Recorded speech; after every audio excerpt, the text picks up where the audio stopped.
ঘোড়ায় চড়িয়া মর্দ হাঁটিয়া চলিল, কিছু দূর গিয়া মর্দ রওনা হইল, ৬ মাসের পথ মর্দ ৬ দিনে গেল।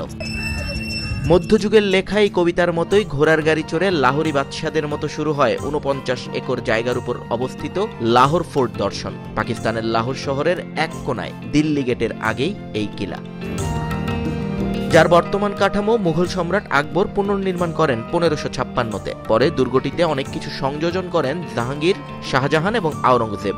শিখ এবং ব্রিটিশ শাসনামলেও দুর্গটি ব্যবহৃত হয় এবং কিছু পরিবর্তন আনেন সে সময়ের শাসকেরা। লাহোর ফোর্টের আগেই অবশ্য আপনাকে হতবাক করে দেবে মিনারে পাকিস্তান। আল্লামা ইকবাল পার্কের একেবারে বুকের মাঝে অবস্থিত এই মিনারটি পাকিস্তানের জন্মের ইতিহাসের সঙ্গে জড়িত। ঐতিহাসিক লাহোর প্রস্তাবের স্মরণে ১৯৬০ সালে এটি নির্মাণ শুরু হয়। কাজ শেষ হয়ে জনসাধারণের জন্য এটিকে উন্মুক্ত করা হয় ১৯৬৮-তে।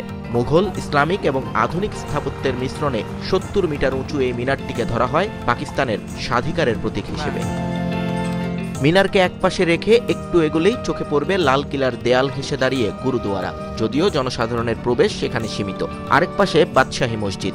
১৬৭১ সালে মসজিদটির নির্মাণ কাজ শুরু করে ১৬৭৩ সালে শেষ করেন আওরঙ্গজেব। প্রায় ৩০০ বছর ধরে উপমহাদেশের বৃহত্তম মসজিদ হিসেবে ধরা হতো এটিকে। কথিত আছে মুঘল আমলে নির্মিত সবচেয়ে বড় মসজিদ এটি। মসজিদ আর গুরুদুয়ারাকে পেছনে ফেলে সামনে এগোলেই সেই চমক জাগানো স্থাপত্য শৈলী। মুঘল আমলের সেরা নির্মাণ বলেও অনেকে অভিহিত করেন এই ফোর্টকে।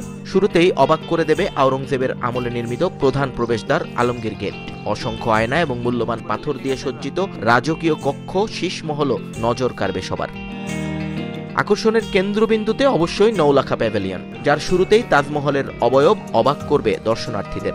আর প্যাভিলিয়নের প্রবেশের পর মুঘল আমলের নানা মুদ্রা কালেকশনের মধ্যেই দেখবেন এক অদ্ভুত ম্যাপ। মনোযোগ দিয়ে দেখলেই বুঝবেন এটি মুঘল আমলের ভারতীয় ম্যাপ বা অখণ্ড ভারতীয় উপমহাদেশের প্রথম কোনো মানচিত্র, যাতে ঢাক্কা এবং বেঙ্গল শব্দ দুটোতে চোখ না আটকে যাবেই না।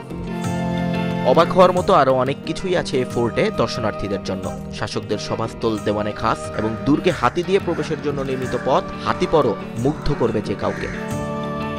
তবে সব দেখা শেষে ফিরতে ফিরতে উপর থেকে পুরো লাহোর শহরের চিত্র আর বাদশাহী মসজিদের সদরে পথ করে উঠতে থাকা পাকিস্তানের পতাকা একটা জিনিসই হয়তো বুঝিয়ে দেবে, ঐতিহ্যকে এভাবেই ধারণ করতে হয়। আমার পেছনে এক পাশে লাহোর ফোর্ট, আরেক পাশে গুরুদুয়ারা, ভেতরে আছে বাদশাহী মসজিদ। আমার ঠিক সামনে গ্রেটার ইকবাল পার্ক, আর তারও সামনে মিনারে পাকিস্তান। লাহোরে ঘুরবার জন্য এর চেয়ে ভালো জায়গা মনে হয় আর কিছুই হতে পারে না, কারণ আপনি এক জায়গায় পেয়ে যাবেন সব কিছু। লাহোর ফোর্ট থেকে নিয়ন মোহাইমিন, সময় সংবাদ, পাকিস্তান।